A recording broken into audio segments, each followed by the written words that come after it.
Students, welcome back again. This is Sri Hari sir, and today we are learning a poem where the mind is without fear.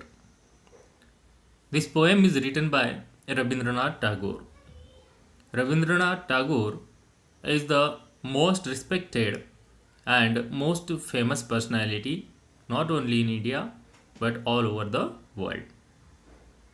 Dear student, he was the first non European to win the Nobel Prize in Literature and in the year of 1913 for the poem which was vastly read and discussed all over the world, which was that Gitanjali.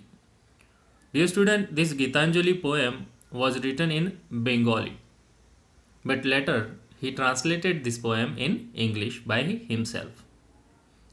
And this poem was the collection of poem.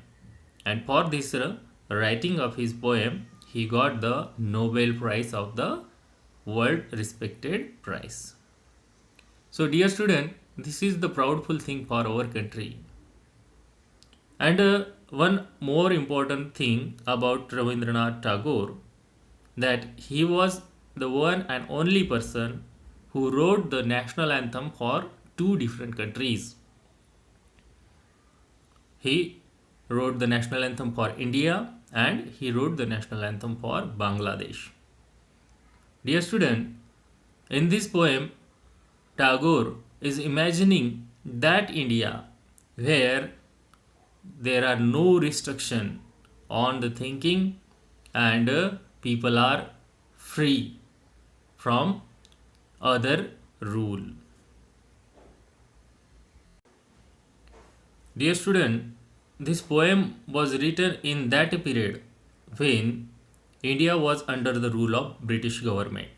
Means near about in the year of 1910, this poem was written, and Rabindranath Tagore was imagining there should not be restriction on our Indian, and India should get all kinds of freedom. India may be the powerful country.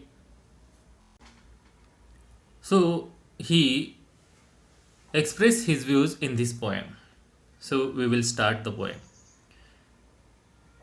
Where the mind is without fear and the head is held high, where the knowledge is free.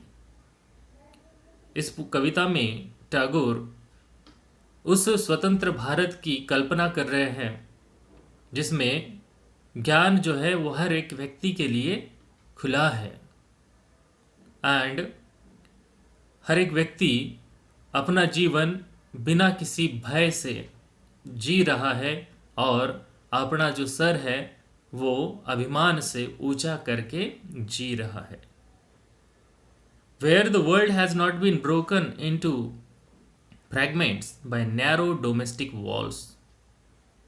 Narrow domestic walls means division on the basis of religion, caste, class and color in the societies and between the countries of the world. इस line में टैगोर ये कहते हैं कि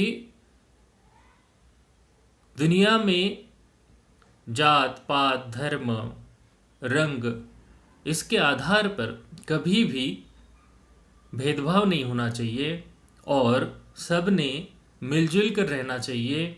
the world may not be broken up into the fragments. दुनिया के अलग अलग टुकड़ों में उसका बंटवारा नहीं होना चाहिए, ना ही देश का बंटवारा होना चाहिए. यहाँ पे वो वसुधैव कुटुंबकम ये संकल्पना भी इंट्रोड्यूस कर रहे हैं. माय डियर स्टूडेंट, हमें सबको मिलजुल कर रहना है और हम में कोई भी भेदभाव की दीवार नहीं होनी चाहिए. Where the words come out from the depth of truth, where tireless striving stretches its arm toward perfection. मतलब हर एक व्यक्ति के दिल से गहराई से सिर्फ सच्चाई निकलनी चाहिए और tireless striving means continuous efforts and struggle. For what purpose? Stretches its arm means aims at achieving a goal. मतलब हर एक व्यक्ति ने अपने जीवन का जो भी उद्देश्य है उसको हासिल करने के लिए टायरलेस एफर्ट्स करना चाहिए, बिना थके प्रयास करना है और तब तक चलना है जब तक परफेक्टली वो अपने गोल तक पहुंच नहीं जाते। इस कविता में टैगोर क्या कर रहे हैं, उस स्वतंत्र भारत को इमेजिन कर रहे हैं जिसमें हर एक व्यक्ति अपना जीवन एक उद्देश्य के लिए जी रहा है और उनके मन में सच्चाई है और वो तब तक नहीं रुकेंगे जब तक वो अपने उद्देश्य की तरफ पहुंच नहीं जाते तब तक। Where the clear stream of reason has not lost its way into the dreary desert sand of dead habit। हर एक व्यक्ति के जीवन का जो उद्देश्य है वो कैसा है, क्लियर है, स्पष्ट है, और उस उद्देश्य के लिए उस व्यक्ति ने जीना है और वो कभी भी अपने उस मार्ग से भटक नहीं जाना चाहिए। क्यों? क्योंकि समाज में कई ऐसे ट्रेडिशनल रिचुअल्स है, कस्टम्स है जो कि हार्मफुल है। तो ऐसे हार्मफुल रीति रिवाज परंपराओं को हमने त्याग देना चाहिए और हमारा जो उद्देश्य है उसके तरफ बिना राह को भटके चलते रहना चाहिए। Into a dreary desert of sand of dead habit, मतलब क्या कि बुरी जो अनिष्ट प्रथाओं का जो डेजर्ट है उसमें हमें नहीं जाना है।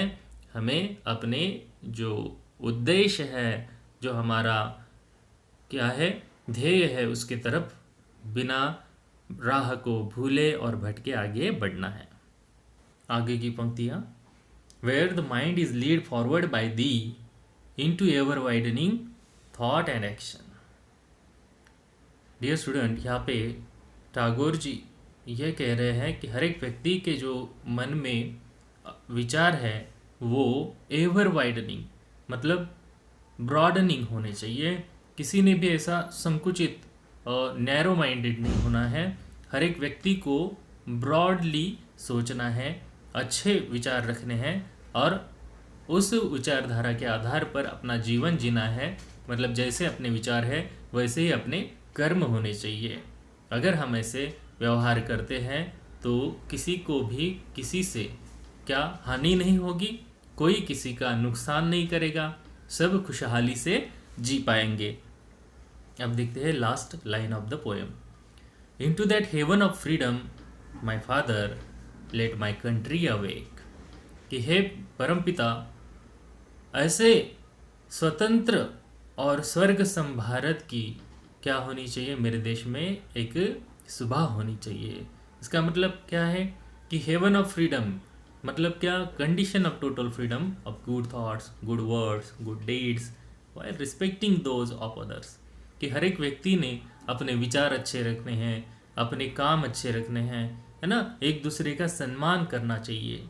तो अगर ऐसी सुबह मेरे देश में आती है तो वो दिन मेरे देश का स्वर्ग सम दिन होगा, ऐसे रविंद्रनाथ टैगोर जी कहते हैं। तो माय डियर स्टूडेंट, ये जो पोएम है ये सिर्फ एक कविता ही नहीं है बल्कि एक प्रार्थना है जो टैगोर जी अपने देश के लिए परमेश्वर की तरफ कर रहे हैं। तो माय डियर स्टूडेंट, आप लोगों को ये कविता अच्छी लगी होगी। आप इस कविताओं को पॉजिटिवली देखिए और इस कविता को अपने जीवन में लाने का भी प्रयास कीजिए। For today this much only. Thank you.